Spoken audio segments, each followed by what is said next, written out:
देखिन गाउँ छैन शरीरलाई सञ्च छैन देखिन गाउँ छैन। प्रकृतिले सजिएको र इतिहासले भरिएको भूमि मुगु। यही मुगुको मुटुमा अवस्थित छ छायानाथ राणा नगरपालिकाको वडा नम्बर 2। यो पवित्र भूमि प्रसिद्ध छायानाथ ठाकुरज्यू र निर्मोक्ष माईको आध्यात्मिक ओजले भरिएको छ, जसले यस क्षेत्रलाई छुट्टै पहिचान दिएको छ।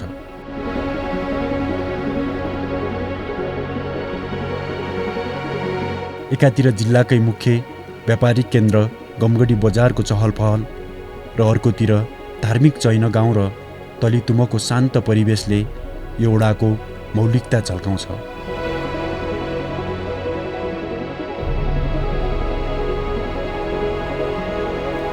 आजको यस डकुमेन्ट्री भिडियोमा हामी वडा अध्यक्ष परेगराज चौलागाईको नेतृत्वमा बहिरहेको विकासको लहर र यहाँको सांस्कृतिक गरिमालाई नजिकबाट निहाल्नेछौँ।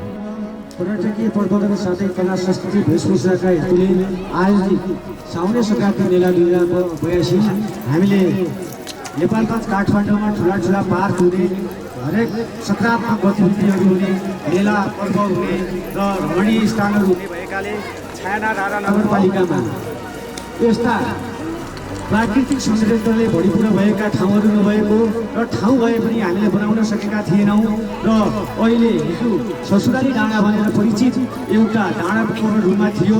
वास्तविक परापूर्व कालदेखि बासथला हरियाली पार्क भनेर हामीले निर्माण गर्नुपर्दछ र यस छायानाथ राणा नगरपालिका वा मुगु जिल्लाभित्र भएका हरेक सकारात्मक पर्यटकीय स्थललाई हामीले छनौट गर्नुपर्दछ र सकारात्मक सन्देश दिनुपर्दछ भन्ने हेतुका साथ साउने सङ्क्रान्ति मेला सँगसँगै हामीले यहाँ कला संस्कृति वेशभूषा र यहाँको चालचलन रहन सहन हामीले जगेर्ना गर्नुपर्दछ।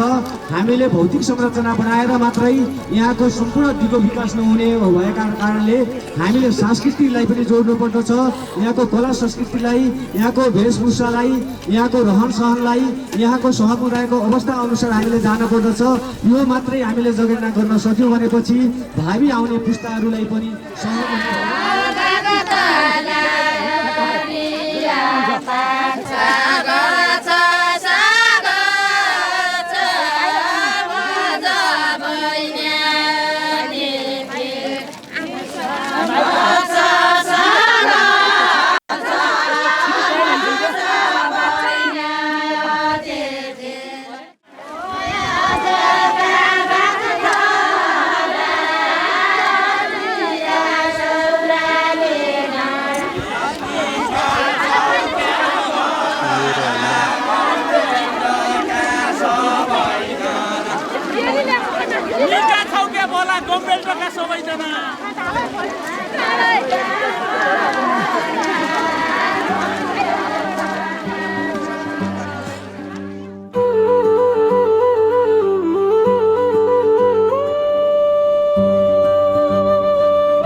पहिला 2062 सालसम्म बाइथला भन्थ्यौँ। त्यो अपभ्रंश भएर ससुराली डाँडा भन्ने नाम राखेका थिए। बाइथला हो, बाइथला अपभ्रंश भएर आखिरी बास थल्ने पुरानो टाकुरे राजाहरूका पालामा बास पाड्ने ठाउँ भएको हुँदा यस ठाउँको नाउँ बाइथला थियो। त्यतिखेर एक बास पाड्यो भने पनि 5 रुपियाँ गऱ्यो भने पनि अहिले त 5 लाख हो। बास पाड्ने थलो हो यो बास पाड्ने। यो यसै नजिकमा के थियो भनेपछि एउटा ठुलो 2 मिटर जति चाग्लो 2 मिटर जति लामो ढुङ्गा एकदम चिप्लो ढुङ्गा थियो। हामी सानो आउँदाखेरि यो के होला भने यो बास पाड्ने थलो हो। यसैमा जाल फिजेर बास पाड्ने गर्थे। टाढा टाढाका मानिसहरू आएर बास पाड्ने। यो बास थलो बनाउने अनि बास थलो मात्रै भएर भएन, यो थलोमा पर्व सांस्कृतिक औँसी पुर्णे साउने सङ्क्रान्ति माघे सङ्क्रान्ति औँसी त्यस्ता पर्वहरू यहाँ गर्छ। पर्यटकीय स्थल पनि हुन्छ, हाम्रो चाहिँ रमणीय स्थल पनि हुन्छ। अब एउटा नागरिकहरूले यसो रमाइलो गर्ने ठाउँ पनि हुन्छ र यो बिरुवा लगाइरहेछौँ। आज यो बिरुवा हराभरा गर्ने जिम्मा यहाँका वडावासी, वन समुदायका साथीहरू र वडा अध्यक्षको जिम्मा लगाएका छौँ। हामीले आशा छ पर्यटन प्रबन्धनतर्फ जोड्नका लागि हामीले विशेष गरी यो चाहिँ नगरपालिकाभित्र एउटा मापदण्डभित्रै पर्छ एउटा पार्क निर्माण। आजसम्म चाहिँ पार्क भएको थिएन र आधिकारिक रूपमा आज 2 नम्बर वडा कार्यालयले आयोजना गरेर आज हामीले चाहिँ बासथला हरियाली पार्क सो घोषित गरेका छौँ। आजका दिनबाट राष्ट्रिय झन्डा तोलन पनि भएको छ। अब चाहिँ तिनटै तहका सरकारले, सङ्घीय सरकार, स्थानीय सरकार र प्रदेश सरकारले यो प्रदेश सरकारको लागत अनुदानमा अहिले केही पार्क निर्माण भएको छ। अब यो सङ्घीय वन तथा वातावरण मन्त्रीको जो अगुवाइतामा नगरपालिकाहरूलाई चाहिँ एक पालिका एउटा चाहिँ पार्क निर्माण भन्ने अवधारणाका साथ अहिले हामीले 70 लाखसम्म हामीले यो पार्क निर्माणका लागि बजेट आएको छ।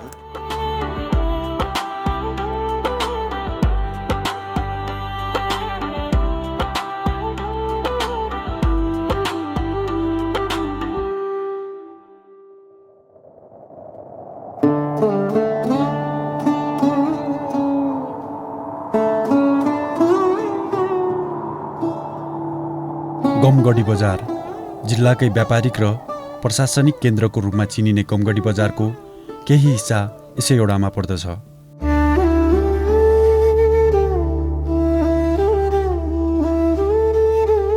मुगुको जनजीवन र यहाँको मुख्य आर्थिक गतिविधि यही बजारबाटै अघि बढ्छ।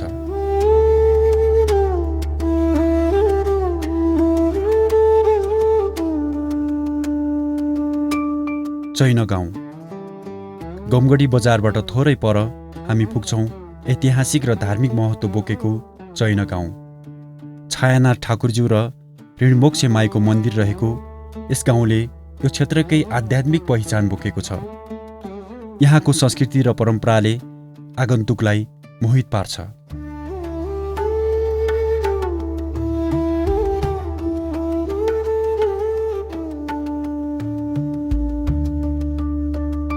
तलितुम गाउँ वडाकै अर्को सुन्दर बस्ती हो तलितुम, जहाँका स्थानीयको सरल जीवनशैली र मेहनती हातहरूले यो भूगोललाई सिँगारिरहेका छन्।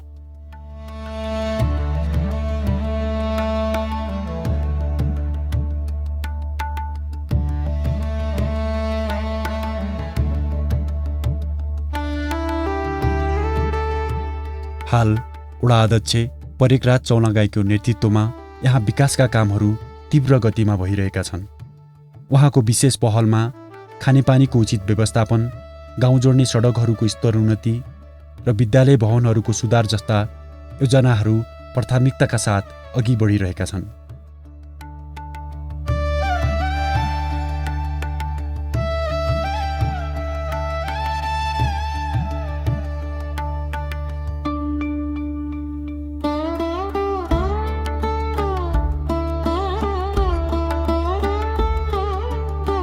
हाम्रो छायानाथ राणा नगरपालिका वडा नम्बर 2 का अध्यक्ष परेकराज चौलागाईज्यूको वडाध्यक्ष जितिसकेपछि र उहाँले यस विद्यालयमा गर्नुपर्ने विभिन्न कामहरू गर्नुभएको छ र उहाँले विद्यालयलाई व्यवस्थित गर्नको लागि, विद्यालयको बसाइ व्यवस्थापन गर्नको लागि आफ्नो अघिल्लो कार्यकालमा 2टा बिल्डिङहरू 16 लाख का बिल्डिङहरू निर्माण गर्नुभएको छ र यो दोस्रो कार्यकालमा उहाँले एउटा पक्की भवन चाहिँ हाम्रो विद्यालयलाई निर्माणका लागि उहाँले प्रदान गर्नुभएको छ र यी यावत कुराका सँगसँगै विद्यालयमा धेरै समस्याहरू छन् र विद्यालय घेरबार आधा भइरहेको छ र उहाँकै कार्यकालमा आधा र गेटसहित निर्माण भएको छ र अब हामीले पनि अब उहाँको कार्यकालमै यो पूर्ण घेरबार गर्ने र विद्यालयमा आवश्यक कक्षा कोठाहरूको लागि पनि पहल गरिदिनुका लागि हामी उहाँ वडाध्यक्षज्यूलाई हामी अनुरोध गरेका छौँ।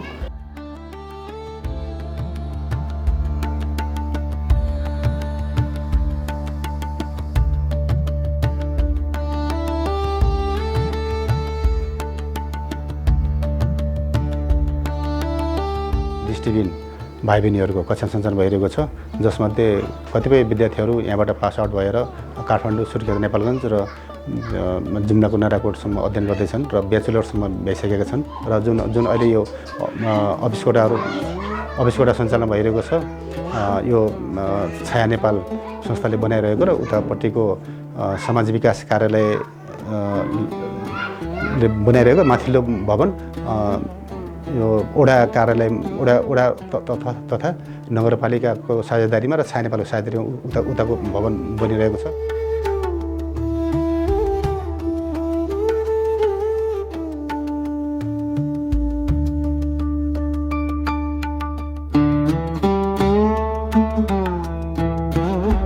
अहिलेसम्मलाई हामी सबैलाई बराबर गरिकन राम्रो किसिमले एकजना दिइरहन, कोही तेरो मेरो नपनि, कोही केही नपनि, धनी मानी गरिब सबैलाई बराबर मानेर हामीलाई एकजना दिइरहन।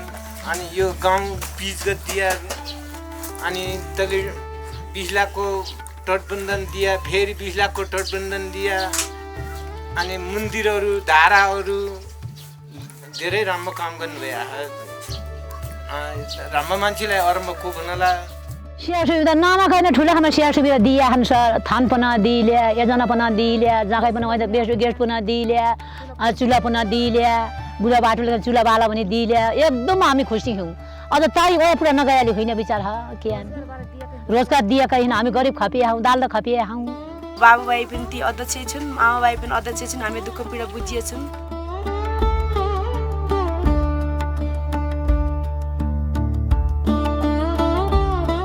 9 वर्षमा मैले गमगढीबाट चैन बस्तीलेसम्म अति दयनीय अवस्थाको बाटो थियो। त्यहाँ हजुरको बर्खायाममा माथिबाट आएका ढुङ्गाले बालबालिकाहरूको शिक्षा क्षेत्रमा पठन पाठन गर्नलाई बहुत समस्या थियो र त्यहाँबाट उत्पादित वस्तुहरूलाई गमगढी बजारमा बजारीकरण गर्न पनि समस्या थियो।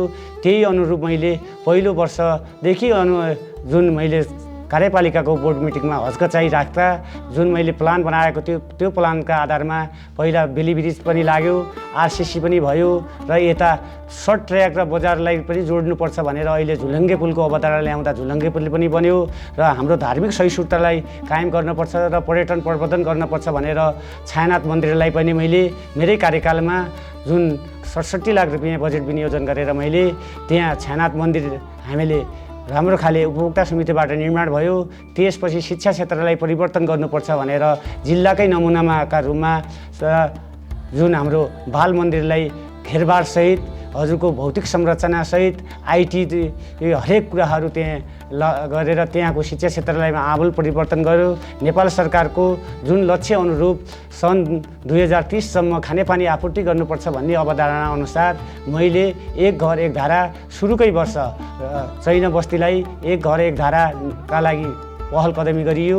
त्यही अनुरूप त्रिवाबाडा बस्तीमा पनि गमगढी बजारमा पनि धेरै अव्यवस्थित बसोबास गर्ने बाटोको समस्या र पेटी हरेक कुराहरू थिए। त्यसलाई पनि छाना रारा नगरपालिका र ओडापालिकाबाट समन्वय गरेर गमगढी बजारका बाटाहरूमा आरसिसी गर्ने कुराहरू देखि लिएर क्यानल निर्माण गर्ने पर्ने कुराहरू थुप्रै गतिविधिहरू भए। त्यही अनुरूप हजुरको प्रदेश सरकारबाट एक पालिका एउटा पार्क निर्माण भन्ने कुरा अवधारणा आएको थियो। त्यही अनुरूप हामीले छाना रारा नगरपालिकाको कार्यपालिकाको बोर्ड मिटिङबाट निर्णय गराएर पठायौँ। अहिले हजारौँ यहाँका जुन समुदायका व्यक्तिहरू, व्यवसायी साथीहरू, राजनीतिक दलका साथीहरू र युवाहरू लगायतका व्यक्तिहरूले कहीँ नभए पनि बेलुकाबाख वा बिहानपख घुम्ने ठाउँ एउटा हामीले सानो बनाएका छौँ। त्यसलाई अझ त्यो निर्माणाधीन अवस्थामा छ। त्यसलाई बाँकी हामीले जुन पार्कको अवधारणा अनुसार अझ अगाडि बढाउने ध्येय राखेका छौँ। मुगु जिल्लामा वा छाना रारा नगरपालिकामा अहिलेसम्म ब्याडमिन्टन कभर हल पनि बनेको थिएन। ब्याडमिन्टन कभर हलका लागि छाना रारा नगरपालिकाले 10 लाख र अहिले ओडाबाट 4 लाख विनियोजन गरेर जुन ब्याडमिन्टन फिल्ड निर्माण गरिसकेका छौँ र बाँकी ट्रस्ट लगायत कभर हल बनाउने भन्ने हामीले प्लानिङमा राखेका छौँ। र थुप्रै यस्ता विकास आयोजनाका कुराहरूमा हामीले औरात खटिएर जनताका आवश्यकताका आधारमा अगाडि बढाएका छौँ। यही अनुरूप जनताले पनि मलाई दोस्रो वर्षको कार्यकालको म्यान्डेट दिएका थिए।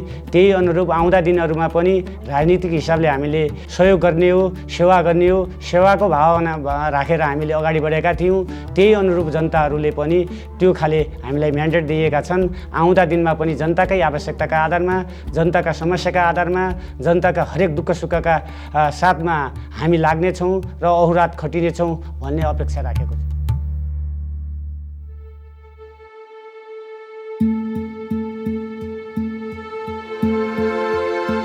धर्म, संस्कृति र आधुनिक विकासलाई सँगसँगै अगाडि बढाउनु नै यो वडा नम्बर 2 को मुख्य सफलता हो। छायानाथ ठाकुरज्यू र ऋणिमोक्ष माईको आशीर्वाद र स्थानीय बासिन्दाको साथले गर्दा यो वडा आज नमुना बन्ने दिशामा अघि बढिरहेको छ।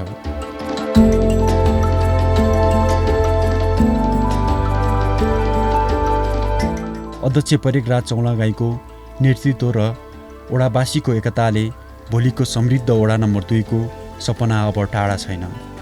समृद्ध र खुसी वडा बनाउने यो यात्रा निरन्तर अघि बढिरहोस्। धन्यवाद।